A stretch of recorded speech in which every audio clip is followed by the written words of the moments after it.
സഹോദരീ സഹോദരന്മാരെ,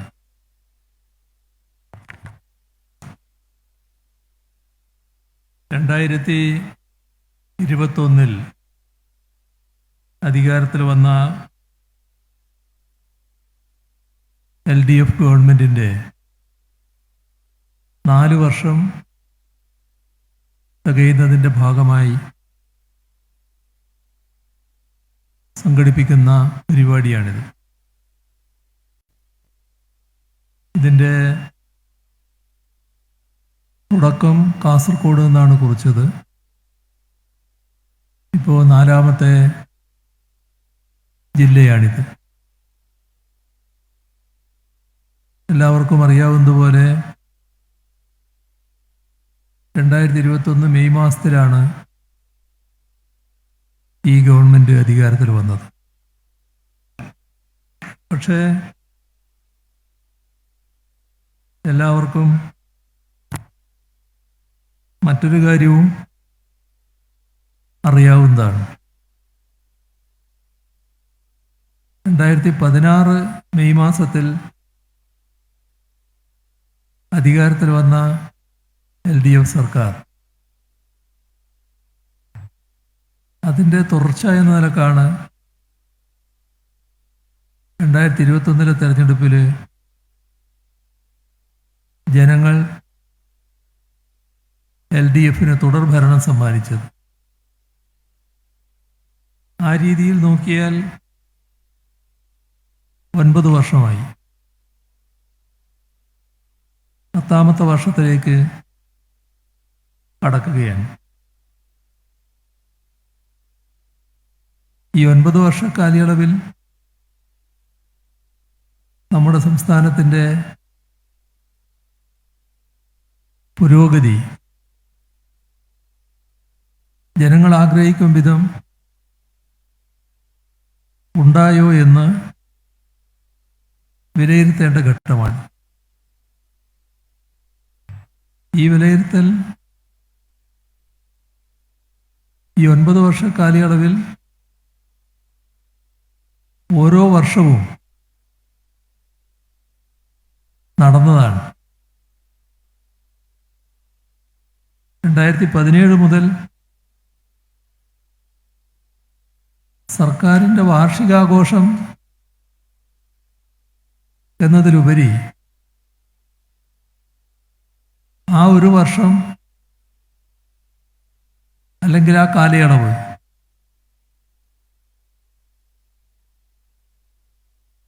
തെരഞ്ഞെടുപ്പ് പ്രകടന പത്രികയിൽ പറഞ്ഞ കാര്യങ്ങൾ എത്ര കണ്ട് നടപ്പാക്കാനായി എന്ന പ്രശ്നങ്ങൾ ജനസമക്ഷം അവതരിപ്പിച്ചിരുന്നു. അതാണ് അവതരിപ്പിച്ചിരുന്ന പ്രോഗ്രസ് റിപ്പോർട്ട്. നമ്മുടെ രാജ്യത്തിൻ്റെ ചരിത്രത്തിൽ തന്നെ അത്തരമൊരു നടപടി ആദ്യത്തേതായിരുന്നു. തെരഞ്ഞെടുപ്പിൽ പ്രകടന പത്രിക ഇറക്കാറുണ്ട്. ആ പ്രകടന പത്രികയിൽ പറഞ്ഞ കാര്യങ്ങൾ എത്ര കണ്ട് നടപ്പാക്കി എന്ന് ജനങ്ങളുടെ മുൻപാകെ കൃത്യമായി അവതരിപ്പിക്കുന്ന രീതി സാധാരണ സ്വീകരിക്കാറില്ല. ജനങ്ങൾ അറിയേണ്ടതാണ് എന്നതിന് പ്രാധാന്യം കൊടുത്തുകൊണ്ടാണ് അത്തരമൊരു നിലപാടിലേക്ക് LDF എത്തിയത്. 2016 തൊട്ട് കേരളത്തിൽ നടന്ന കാര്യങ്ങൾ പരിശോധിക്കുമ്പോൾ സ്വാഭാവികമായും 2016 അവസ്ഥ എല്ലാവരുടെയും മനസ്സിലുണ്ടാവും. 2016 നമ്മുടെ നാടാകെ വല്ലാത്തൊരു നിരാശയിലായിരുന്നു. അതിന് കാരണം സംസ്ഥാനത്താകെയുള്ള ജനങ്ങളുടെ അനുഭവം, അതിൻ്റെ ഭാഗമായി ജനങ്ങളെത്തിയ വിലയിരുത്തൽ, ഇവിടെ ഒരു കാര്യവും നടക്കില്ല, ഈ നാട് ഇങ്ങനെയായിപ്പോയി, ഇതിനൊരു മാറ്റവും ഉണ്ടാകില്ല. ഇത്തരത്തിലുള്ള ശാപവചനങ്ങളായിരുന്നു എല്ലാവരുടെയും ഭാഗത്തു നിന്ന് ഉയർന്നിരുന്നത്.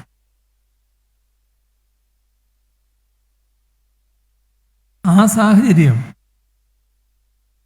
മാറ്റുമെന്നായിരുന്നു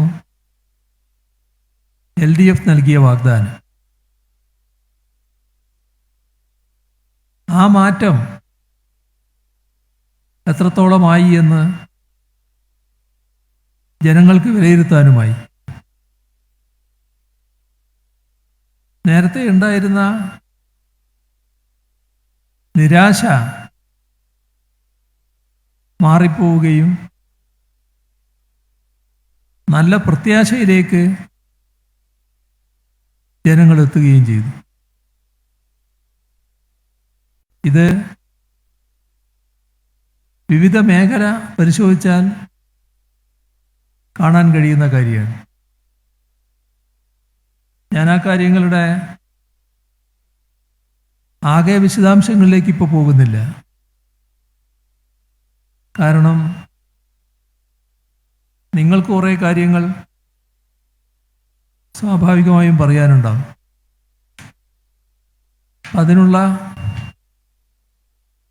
സമയം ലഭ്യമാകണം. നമുക്ക് സാധാരണഗതിയിൽ ഉച്ചയ്ക്ക് മുൻപ് 1 മണിക്ക് മുൻപ് ഇത് അവസാനിപ്പിക്കുകയും വേണമല്ലോ. അങ്ങനെ വരുമ്പോൾ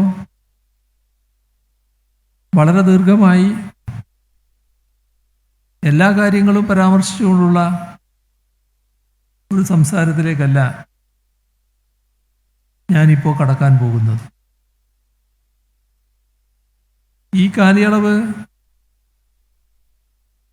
നമ്മുടെ നാടിനെക്കുറിച്ച്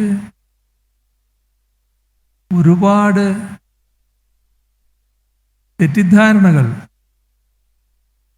സൃഷ്ടിക്കുന്നതിന് വേണ്ടിയുള്ള പ്രചരണങ്ങൾ നടന്നൊരു കാലമാണ്. അത് ബോധപൂർവമാണ്. അതിൽ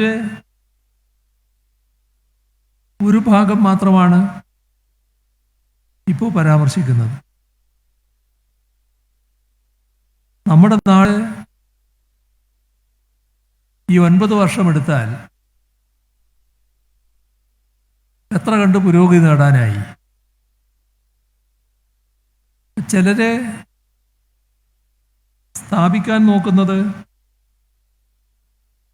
നാം വല്ലാത്ത കടക്കണിയിലാണ്, സാമ്പത്തിക വിഷമവൃത്തത്തിലാണ്, നാടിൻ്റെ പുരോഗതിയും നടക്കുന്നില്ല, പദ്ധതികളൊന്നും നടപ്പാവുന്നില്ല, സാമ്പത്തിക പ്രയാസം കാരണം പദ്ധതികളാകെ വെട്ടി ചുരുക്കുകയാണ്. ഇങ്ങനെയെല്ലാമുള്ള പ്രചരണങ്ങൾ അതിശക്തമായാണ് നാട്ടിൽ നടത്തുന്നത്. നമ്മുടെ നാടിൻ്റെ സാമ്പത്തിക ശേഷിയെക്കുറിച്ച് പറയുമ്പോൾ സാധാരണ സർക്കാരിൻ്റെ കയ്യിൽ വരുന്ന വരുമാനം, അതാണല്ലോ ചെലവുണ്ടത്. അതിലൊന്ന് സർക്കാർ ഉണ്ടാക്കുന്ന തനത് വരുമാനമാണ്. മറ്റൊന്ന് വിവിധ തരത്തിൽ കേന്ദ്ര സർക്കാർ സംസ്ഥാനത്ത് നൽകേണ്ട പണമാണ്. പിന്നൊന്ന് എടുക്കുന്ന കടമാണ്. ഇതില് സാധാരണഗതിയിൽ നാടിൻ്റെ പുരോഗതി വിലയിരുത്തുമ്പോൾ നമ്മുടെ തനത് വരുമാനം അതിൻ്റെ നില എന്താണ് എന്നത് പരിശോധിക്കേണ്ടതുണ്ട്. 2016 നമ്മുടെ സംസ്ഥാനത്തിൻ്റെ തനത് വരുമാനം 26%. 26% നിന്നിരുന്ന തനത് വരുമാനം ഇപ്പോൾ 73%. അപ്പോൾ നല്ല പുരോഗതി ആർജിക്കാൻ നമുക്ക് കഴിഞ്ഞു എന്നർത്ഥം. കഴിഞ്ഞ 3 വർഷത്തെ തനത് നികുതി വരുമാനമെടുത്താൽ അതിലും വലിയ വർധനവുണ്ടാക്കാൻ നമുക്ക് കഴിഞ്ഞു. 3 വർഷം മുൻപ് 47,000 കോടി രൂപയായിരുന്നു. 47,000-ൽ നിന്ന് ഇപ്പോ 81,000 കോടിയിലേക്ക് വളർന്നു. 3 വർഷക്കാലയളവിലുണ്ടായ വളർച്ചയാണ്. ആകെ തനത് വരുമാനം ഈ രീതിയിൽ നോക്കിയാൽ 55,000 കോടിയിൽ നിന്ന് 1,04,000 കോടിയായി വർദ്ധിച്ചു. ഇവിടെ കടം സാധാരണഗതിയിൽ ആഭ്യന്തര ഉൽപാദനവുമായി ബന്ധിപ്പിച്ച കണക്ക് പറയാറുണ്ട്. അത് നേരത്തെ 36%. ഇപ്പോൾ 34%. ഇനിയും അത് കുറച്ച് കൊണ്ടുവരാൻ കഴിയും. വേറൊരു പ്രശ്നമുള്ളത് കേന്ദ്രവും സംസ്ഥാനവും കൂടിയാണ് പല ചെലവുകളും നിർവഹിക്കുന്നത്. നമ്മുടെ സംസ്ഥാനത്തിൻ്റെ അനുഭവമെടുത്താൽ വലിയ ചെലവ് നാം വഹിക്കേണ്ടി വരികയാണ്. സംസ്ഥാനത്തിൻ്റെ പങ്ക് വർദ്ധിക്കുന്നു, കേന്ദ്രത്തിൻ്റെ പങ്ക് കുറയുന്നു. ഇപ്പോൾ കഴിഞ്ഞ സാമ്പത്തിക വർഷം, ഈ കഴിഞ്ഞ മാർച്ച് 31, ആ സാമ്പത്തിക വർഷം എടുത്താൽ ചെലവിൻ്റെ 70% സംസ്ഥാനത്തിന് വഹിക്കേണ്ടി വന്നു. ഈ ഏപ്രിൽ 1 മുതലുള്ള പുതിയ സാമ്പത്തിക വർഷത്തിൽ അത് 75% എന്നാണ് കണക്കാക്കുന്നത്. നമ്മുടെ നാട് ഇത്തരമൊരവസ്ഥ നേരിടുമ്പോൾ മറ്റു പല സംസ്ഥാനങ്ങളിലും ഇതേ നിലയല്ല എന്ന് നാം കാണണം. കേന്ദ്രത്തിൻ്റെ വിഹിതം കുറെ കൂടി ഉയർന്നതും സംസ്ഥാനത്തിൻ്റെ വിഹിതം കുറഞ്ഞതുമായ ധാരാളം സംസ്ഥാനങ്ങളെ ഇന്ത്യക്കകത്ത് കാണാൻ കഴിയും. നമുക്ക് ഇത്തരത്തിൽ ചെലവ് വഹിക്കാൻ കഴിയുന്നത് എന്തുകൊണ്ടാണ്? അതിന് കാരണം നമ്മുടെ മൊത്തം ആഭ്യന്തര ഉൽപാദനം വർദ്ധിച്ചതുകൊണ്ടാണ്. 2016 മൊത്തം ആഭ്യന്തര ഉൽപാദനം 5,60,000 കോടി രൂപയായിരുന്നു. 5,60,000 കോടി രൂപയിൽ നിന്ന് ഇപ്പോൾ നമ്മൾ എത്തി നിൽക്കുന്നത് 13,11,000 കോടി രൂപയിലാണ്. റിസർവ് ബാങ്ക് ആണല്ലോ സാധാരണ ഔദ്യോഗികമായ പല കണക്കുകളും പ്രസിദ്ധീകരിക്കുന്നു. പ്രതിശീർഷ വരുമാനത്തിൻ്റെ ഒരു കണക്കവർ പ്രസിദ്ധീകരിച്ചു. അതിലവർ പറഞ്ഞത് 2016 1,48,000 രൂപയായിരുന്നു. എന്നാൽ ഇപ്പോഴത് 2,28,000 രൂപയായി വർദ്ധിച്ചിരിക്കുന്നു. അപ്പോൾ ഈ കണക്കുകൾ പരിശോധിച്ചാൽ നമ്മൾ പുറകോട്ട് പോവുകയല്ല ചെയ്തിട്ടുള്ളത്, നല്ല രീതിയിൽ മുന്നോട്ട് പോവുക തന്നെയാണ് ഉണ്ടായത് എന്ന് കാണാൻ നമുക്ക് സാധിക്കും. ഇതുമായി ബന്ധപ്പെട്ട് ധാരാളം കാര്യങ്ങൾ നാടിൻ്റെ വിവിധ മേഖലകളിലുണ്ടായ പുരോഗതിയുടെ കാര്യങ്ങൾ അവതരിപ്പിക്കാനുണ്ടെങ്കിലും തൽക്കാലം ഞാൻ അതിലേക്ക് വളരെ കൂടുതലായി കടക്കുന്നില്ല. ഇവിടെ ജനങ്ങളാകെ, ഇടുക്കിയിലെ ജനങ്ങളാകെ ഉറ്റുനോക്കുന്നത് നമ്മുടെ ഭൂപ്രശ്നം എങ്ങനെ പരിഹരിക്കും എന്നുള്ളത് തന്നെയാണ്. നമ്മുടെ സംസ്ഥാനത്തെ സാധാരണ നിലക്ക് പരിശോധിച്ചാൽ വലിയ ജില്ലയാണ് ഇടുക്കി. ധാരാളം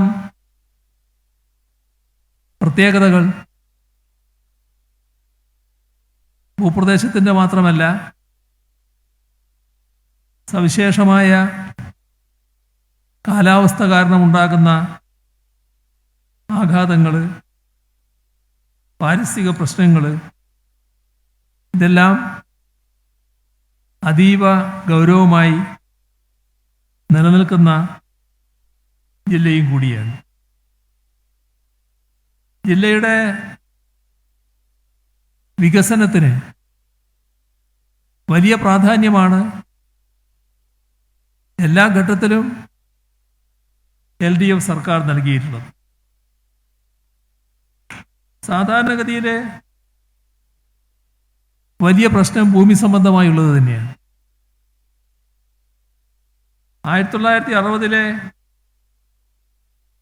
ഭൂപതിവ് നിയമത്തിൽ കൊണ്ടുവന്ന ഭേദഗതിയാണ് ഈ കാലയളവിലെ ഏറ്റവും പ്രധാനപ്പെട്ട കാര്യം.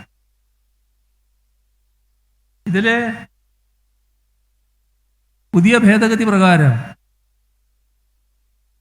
പതിച്ചു നൽകിയ ഭൂമിയിൽ 2024 ജൂൺ 7 വരെയുള്ള പട്ടയ വ്യവസ്ഥകളുടെ ലംഘനം ക്രമീകരിക്കാൻ സാധിക്കും. വലിയ പ്രശ്നമായി നിലനിൽക്കുന്നൊരു കാര്യമാണ്. അപ്പം ക്രമീകരിക്കാൻ കഴിയുമെന്നതാണ് ഈ നിയമഭേദഗതിയുടെ ഏറ്റവും പ്രധാനപ്പെട്ട കാര്യം. ഇവിടെ ഈ നിയമത്തിൻ്റെ കീഴിൽ നിലനിൽക്കുന്ന വിവിധ ചട്ടങ്ങൾ പ്രകാരം ഭൂമി പതിവ് ലഭിച്ചവരുണ്ട്. ഇതിലേറ്റവും പ്രധാനപ്പെട്ടത് 1964 കൃഷി ആവശ്യത്തിനുള്ള പതിവ് ചട്ടങ്ങളും 1995 മുനിസിപ്പൽ കോർപ്പറേഷൻ പ്രദേശങ്ങളിലെ വീടിനും ചെറിയ കടകൾക്കും ഭൂമിയുടെ ഗുണപരമായ ഉപയോഗത്തിനുമുള്ള ചട്ടങ്ങൾ പ്രകാരം ലഭിച്ച ഭൂമിയുണ്ട്. ആ ഭൂമിയിൽ ചില വകമാറ്റിയുള്ള വിനിയോഗങ്ങൾ നടന്നിട്ടുണ്ട്. അത് ക്രമീകരിക്കുന്ന കാര്യം ഇതിൽ ഉൾപ്പെട്ടിരിക്കുകയാണ്. ഇതിനു പുറമെ നിയമത്തിൻ്റെ കീഴിൽ വിവിധ സന്ദർഭങ്ങളിൽ വിവിധ ആവശ്യങ്ങൾക്കായി ഭൂമി പതിച്ചു നൽകിയ ചട്ടങ്ങളുമുണ്ട്.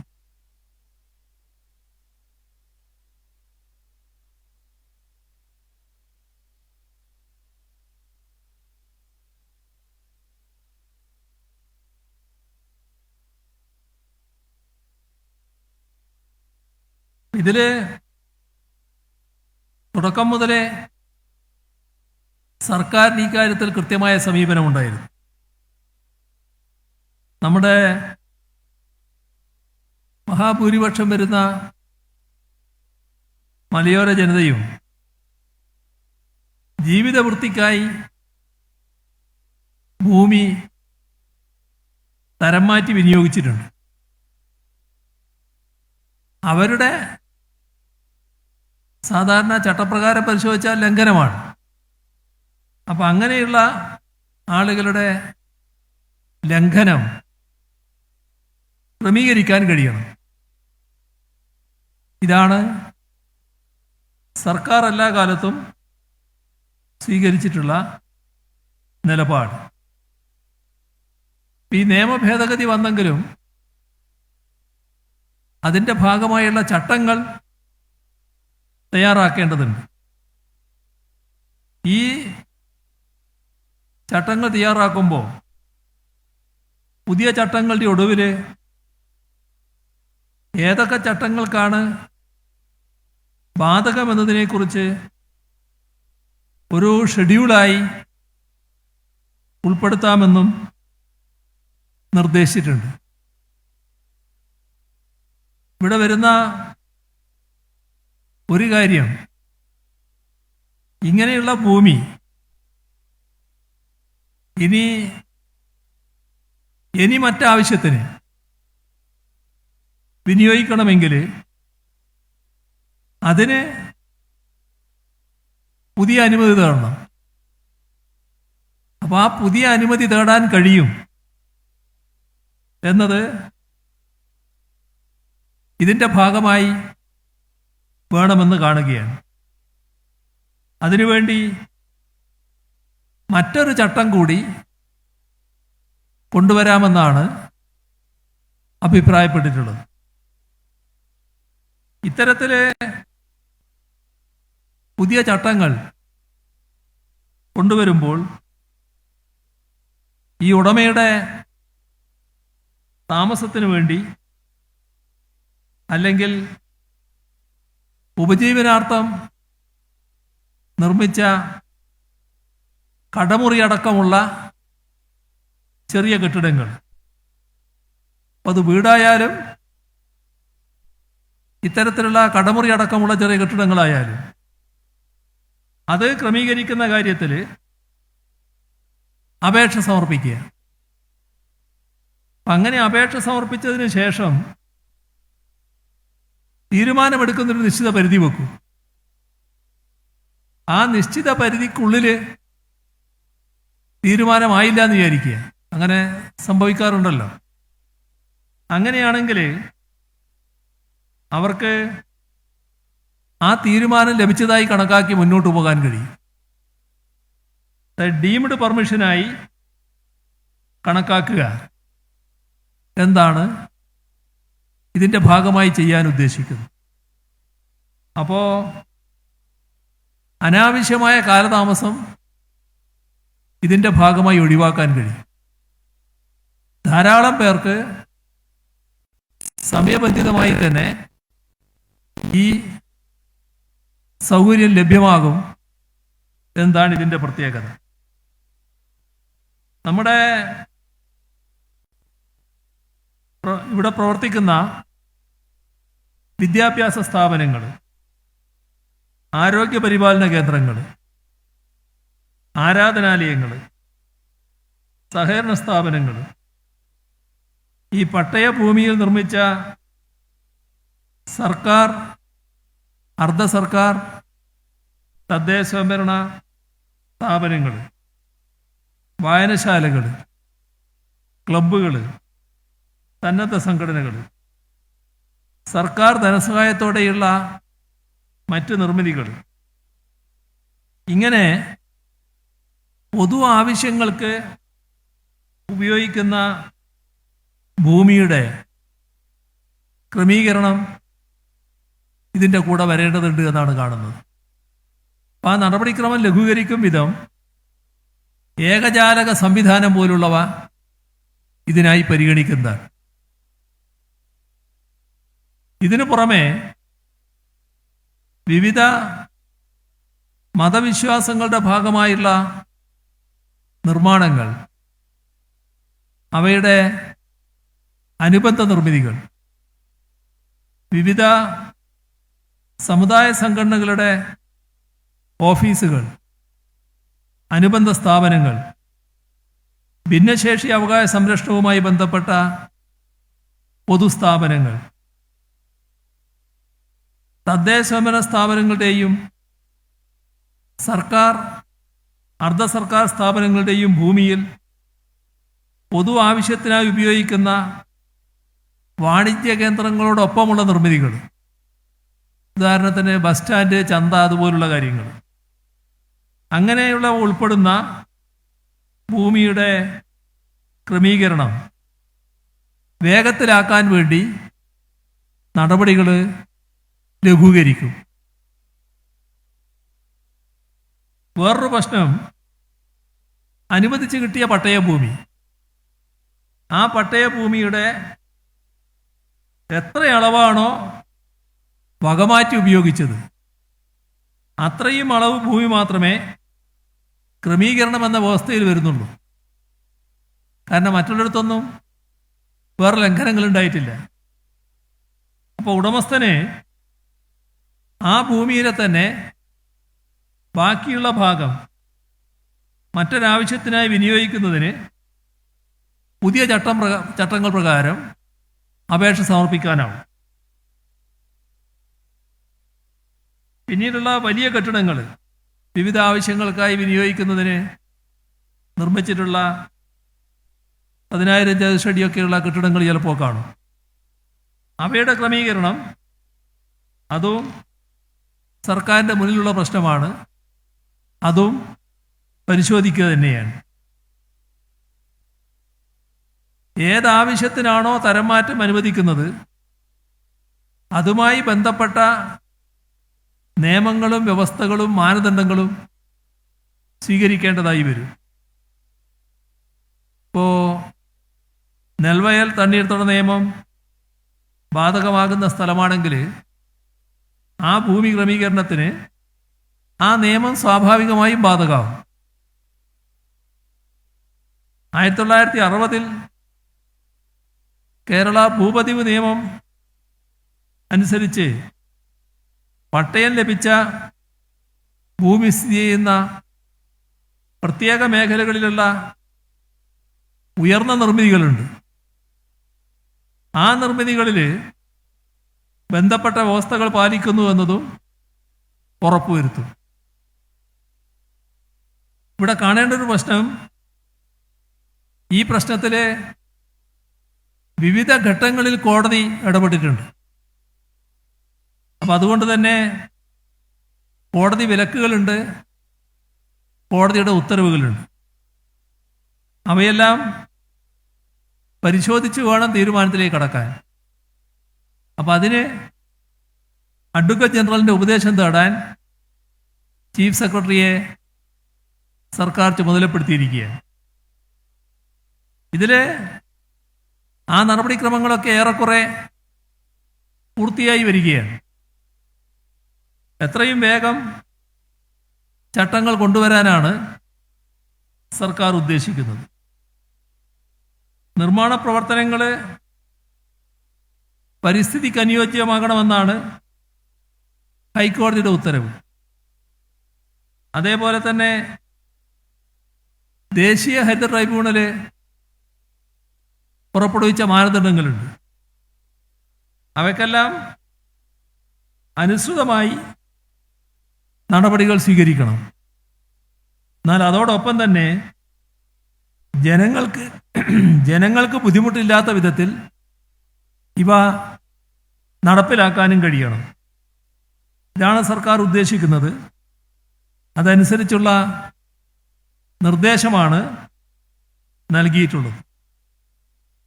ഇപ്പോൾ 2 ചട്ടങ്ങളാണ് പ്രധാനമായും കൊണ്ടുവരേണ്ടത്. ഒന്ന്, വകമാറ്റി ഉപയോഗിച്ചിട്ടുള്ള ഭൂമി ക്രമീകരിക്കുന്നുള്ള ചട്ടം.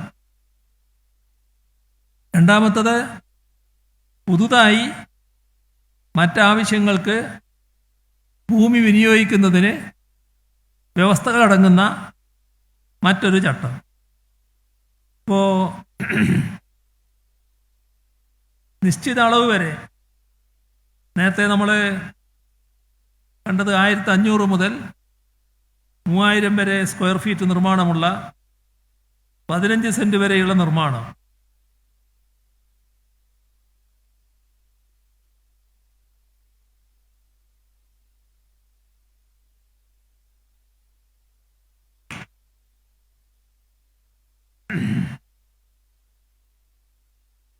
അപ്പോൾ ആ നിർമ്മാണം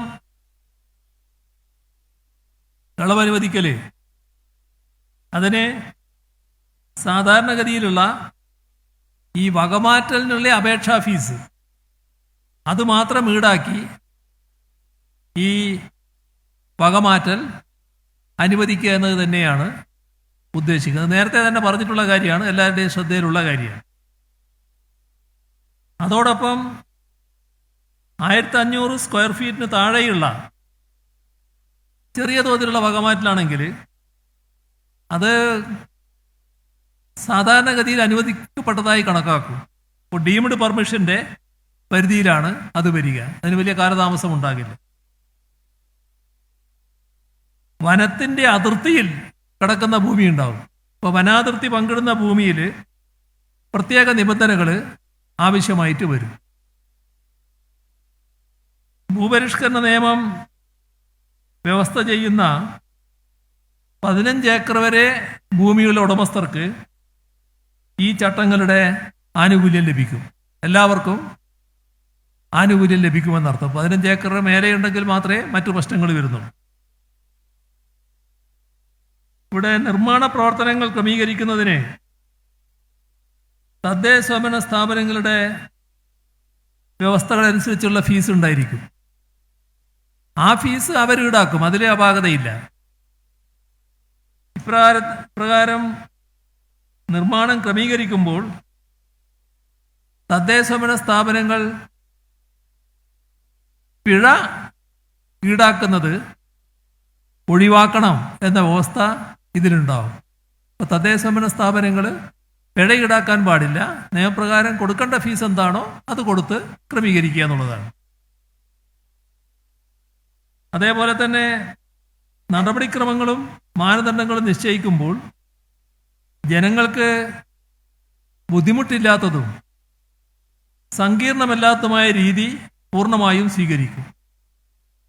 ഇതിനുവേണ്ടി സാങ്കേതിക വിദ്യയുടെ സഹായത്തോടെയുള്ള സംവിധാനങ്ങളും ഏർപ്പെടുത്തും.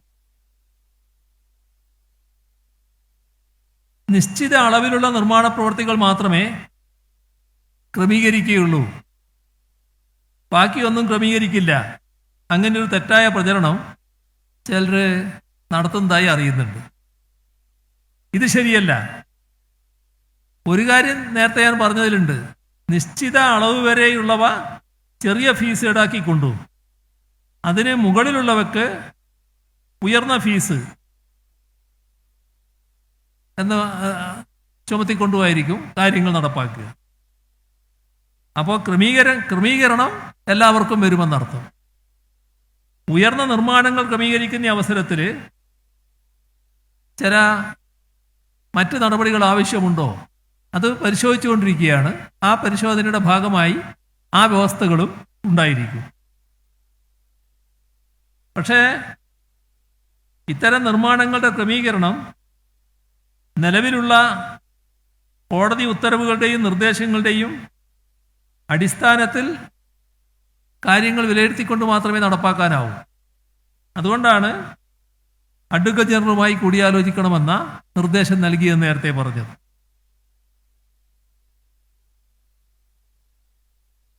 അടുത്തത്, ഏതാവശ്യത്തിനാണോ ഭൂമി വിനിയോഗിക്കുന്നത് അതിനെ അടിസ്ഥാനപ്പെടുത്തിയാവും പുതിയ വിനിയോഗത്തിന് വ്യവസ്ഥകൾ കൊണ്ടുവരുന്നത്. ഇപ്പോൾ കാർഷിക മേഖല നേരിടുന്ന പ്രശ്നങ്ങൾ കൂടി കണക്കിലെടുത്ത് പരമാവധി പ്രയോജനം ലഭിക്കത്തക്കവണ്ണമാണ് പുതിയ തരംമാറ്റത്തിനുള്ള വ്യവസ്ഥകൾ കൊണ്ടുവരുന്നത്. കാർഷികോൽപ്പന്നങ്ങളുടെ മൂല്യവർദ്ധനവ് ലക്ഷ്യമിട്ടുള്ള അനുബന്ധ സ്ഥാപനങ്ങൾ, ചെറിയ വാണിജ്യ സ്ഥാപനങ്ങൾ, പരിസ്ഥിതി സൗഹൃദ വ്യവസായങ്ങൾ, ഇവക്കെല്ലാം ഭൂമിയുടെ തുടർ വിനിയോഗം അനുവദിക്കും. മറ്റൊരു കാര്യം, നിശ്ചിത എണ്ണത്തിൽ കൂടുതൽ തൊഴിലവസരങ്ങൾ ലഭിക്കുന്ന കാർഷിക മേഖലയ്ക്ക് അനുയോജ്യമായ സംരംഭങ്ങൾക്ക് പരിസ്ഥിതി ഘടകങ്ങൾ കൂടി പരിഗണിച്ച് അനുമതി കൊടുക്കും. ആശുപത്രികൾ, വിദ്യാഭ്യാസ സ്ഥാപനങ്ങൾ, സഹകരണ സ്ഥാപനങ്ങൾ, കളിസ്ഥല നിർമ്മാണങ്ങൾ, ഇവക്കും തരം മാറ്റം അനുവദിക്കും. ഇവിടെ പൊതുവെ നിർമ്മാണ പ്രവർത്തനങ്ങൾക്ക് ആവശ്യമായ വസ്തുക്കളുടെ ലഭ്യതക്കുറവ് നിലനിൽക്കുന്നുണ്ട്.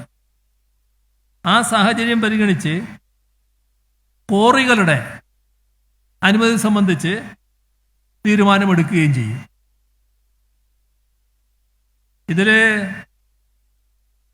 ചിലര് പ്രചരിപ്പിക്കുന്ന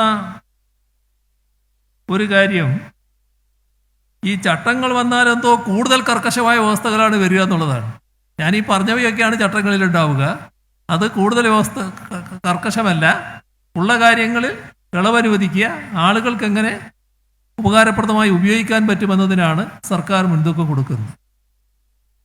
ഇനി ഇത് അനന്തമായി നീളാൻ പോകുന്നില്ല. ഈ ഏതാനും നാളുകൾ കൊണ്ട് തന്നെ ഇതിൻ്റെ അവസാന ചർച്ചയും തീരുമാനവും ഉണ്ടാകാൻ പോവുകയാണ്. ഇതിപ്പോൾ മെയ് മാസത്തിൽ തന്നെ ഇതുമായി ബന്ധപ്പെട്ട് ഒരു തീരുമാനത്തിലേക്ക് നമുക്ക് എത്താൻ കഴിയും എന്നാണ് ഞങ്ങൾ പൊതുവിൽ പ്രതീക്ഷിക്കുന്നത്. ഞാൻ ആദ്യം പറഞ്ഞതുപോലെ ഇനി മറ്റു കാര്യങ്ങളിലേക്ക് കടന്നാൽ നിങ്ങളുടെ സമയം വല്ലാതെ അപഹരിക്കുന്ന അവസ്ഥയാണ് ഉണ്ടാവുക. അതുകൊണ്ട് നിങ്ങൾ പറയുന്നത് പറയാനുള്ള അവസരങ്ങൾക്കായി കൂടുതൽ കാര്യങ്ങളിലേക്ക് കടക്കാതെ നിർത്താനാണ് ഞാൻ ഉദ്ദേശിക്കുന്നത്. ഇപ്പോൾ ആമുഖ ഭാഷണം ഇത്രയും കൊണ്ട് അവസാനിപ്പിക്കുന്നു. നിങ്ങളുടെ ചർച്ചയ്ക്ക് ശേഷം ബാക്കി കാര്യങ്ങൾ പറയാനുണ്ടെങ്കിൽ അപ്പോൾ പറയാം. നിങ്ങൾക്കെൻ്റെ സ്നേഹാഭിവാദനങ്ങൾ.